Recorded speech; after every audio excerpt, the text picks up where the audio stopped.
നമ്മുടെ ഇന്നത്തെ റെസിപ്പിയുടെ സാധനമാണ് തഴുതാമ. ഇത് നമ്മൾ ഔഷധങ്ങൾക്കും മറ്റു പല കാര്യങ്ങൾക്കും ഉപയോഗിക്കുന്നതാണ്. ഇത് എട്ടുകാലി കടിച്ചു കഴിഞ്ഞാൽ നമുക്കത് ഔഷധമായിട്ട് നമുക്ക് ഉപയോഗിക്കാം. ആദ്യം ഞാൻ ഇതിനെ റെസിപ്പി ഞാൻ കുറിച്ച് പറയാം. ഇത് നമുക്ക് കൃഷിയിടങ്ങളിലും തൊടിയിലൊക്കെ നമുക്ക് ലഭ്യമാവുന്ന ഒരു സസ്യമാണിത്. ഈ സസ്യത്തിൻ്റെ റെസിപ്പിയിലേക്ക് നമുക്ക് പോകാം. ആദ്യമായി ഈ തഴുതാമ ആവശ്യത്തിനെടുത്ത് ഞാൻ ഇത്ര എടുത്തിട്ടുള്ളൂ. ഈ തഴുതാമ അരിഞ്ഞത് ഇത്ര എടുക്കുക. അതിൻ്റെ കൂടെ ഒരു തേങ്ങ ചിരവിയത്, 4 മുളക്, അത് ആവശ്യത്തിന് എരിവ് അനുസരിച്ച് എടുക്കാവുന്നതാണ്. കറിവേപ്പില ഒരു കുറച്ചെടുക്കുക. ചെറുള്ളി അതും ഒരു കുറച്ച് ആവശ്യത്തിന് എടുക്കുക. 1 ടീസ്പൂൺ ഞാൻ മഞ്ഞൾപ്പൊടി ഇട്ടിട്ടുണ്ട്. അത് കൂടുതൽ എടുക്കേണ്ട 1 ടീസ്പൂണിൽ ചെറിയൊരു സ്പൂണ് മഞ്ഞൾപ്പൊടി ഇടുക. ഇത് നമ്മൾ മിക്സിയിലിട്ട് ഒന്ന് അരച്ചെടുക്കുക. കൂടുതൽ അരയരുത്. അപ്പോൾ നമുക്കിത് മിക്സിയിലേക്ക് ഇട്ട് അരയ്ക്കാം. അപ്പോൾ ചീഞ്ചട്ടി വെച്ചതിന് ശേഷം വെളിച്ചെണ്ണ ഒഴിച്ചു. ആ വെളിച്ചെണ്ണ ചൂടായതിനു ശേഷം ആവശ്യത്തിന് കടുകിട്ട് അത് പൊട്ടിച്ചെടുക്കുക.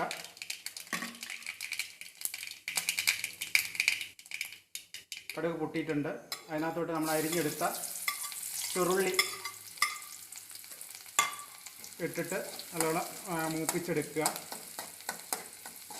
ചുമന്ന പരുവ ആകുമ്പം നമുക്ക് അടുത്ത പരുവായിട്ടുണ്ട്. അതിന് ശേഷം നമ്മൾ അരച്ചെടുത്ത് അരപ്പ് നമ്മൾ ഇതിനകത്തോട്ട് ചേർക്കുക.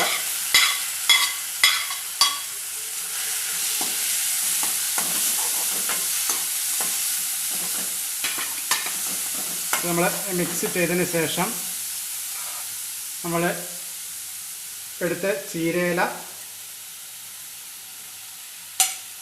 തഴുതാമയില, ചീരയിലല്ല തഴുതാമയിലയാണ്, അത് നമ്മൾ ഇതിനകത്തോട്ടിട്ട് നല്ലോണം ഇളക്കി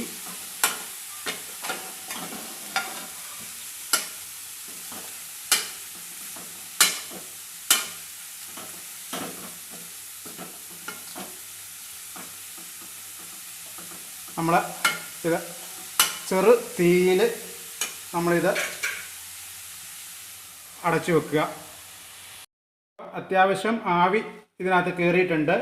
അതിന് ശേഷം ആവി കയറിയതിന് ശേഷം നമുക്ക് ആവശ്യത്തിന് ഉപ്പ് വിതറി കൊടുക്കാം. ഉപ്പ് വിതറി കൊടുത്തതിന് ശേഷം നമുക്ക് നല്ലതായിട്ട് ഒന്നുകൂടി ഒന്ന് ഇളക്കി ആ ഉപ്പ് മിക്സ് ചെയ്യണം. നല്ലോണം മിക്സ് ചെയ്തതിന് ശേഷം ഒന്നുകൂടി അടച്ചു വെക്കുക. അപ്പോൾ നമ്മുടെ റെസിപ്പി തഴുതാമ റെസിപ്പി റെഡി ആയിട്ടുണ്ട്. ഇത് നിങ്ങൾ വീട്ടിൽ പരീക്ഷിച്ച് നോക്കുക.